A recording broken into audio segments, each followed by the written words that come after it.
السلام علیکم ورحمۃ اللہ۔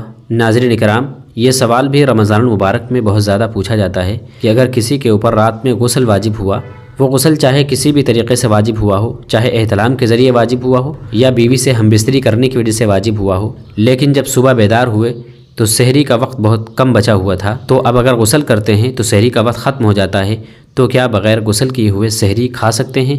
اگر بغیر غسل کیے ہوئے سحری کر لیتے ہیں تو روزہ مانا جائے گا یا روزہ نہیں مانا جائے گا؟ تو آج ہم آپ کو اس ویڈیو میں یہی بتائیں گے کہ اگر کوئی شخص ناپاکی کی حالت میں روزہ رکھ لیتا ہے، سحری کھا لیتا ہے، تو اس کا روزہ ہوگا یا روزہ نہیں ہوگا۔ آپ حضرات اس ویڈیو کو مکمل سماعت فرمائیں تاکہ پورا مسئلہ معلوم ہو جائے۔ دیکھیے، اگر کوئی شخص جنابت یعنی ناپاکی کی حالت میں ہو اور سحری کرنا چاہتا ہو تو اس کے لیے بہتر تو یہی ہے کہ غسل کر کے سحری کرے۔ اگر غسل کا وقت نہ ہو یا کوئی عذر ہو تو وضو یا کلی وغیرہ کر کے سحری کر لینی چاہیے، اس لیے کہ جنابت کی حالت میں سحری کرنا منع نہیں ہے۔ لہٰذا جس شخص پر غسل واجب ہو اور وہ صبح صادق سے پہلے غسل نہ کر سکے اور سحری کر کے روزہ رکھ لے تو اس کا روزہ درست ہے۔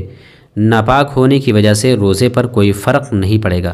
البتہ غسل میں اتنی تاخیر کرنا کہ فجر کی نماز قضا ہو جائے گناہ کا باعث ہے، یہ گناہ کی بات ہے۔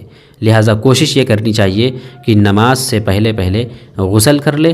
اگر کوئی شخص ناپاکی کی حالت میں سحری کر لیتا ہے، سحری کھا لیتا ہے، تو اس شخص کا روزہ ہو جائے گا، روزہ مان لیا جائے گا، لیکن بہتر طریقہ وہی ہے کہ پہلے غسل کر لے، بعد میں سحری کرے۔ اگر غسل کا ٹائم نہ ہو تو کلی وغیرہ کر کے سحری کر لے، لیکن اگر پھر بھی ٹائم نہ ہو تو اسی حالت میں روزہ رکھ لے، لیکن نماز سے پہلے غسل کر لے تاکہ نماز قضا نہ ہو۔ السلام علیکم ورحمۃ اللہ وبرکاتہ۔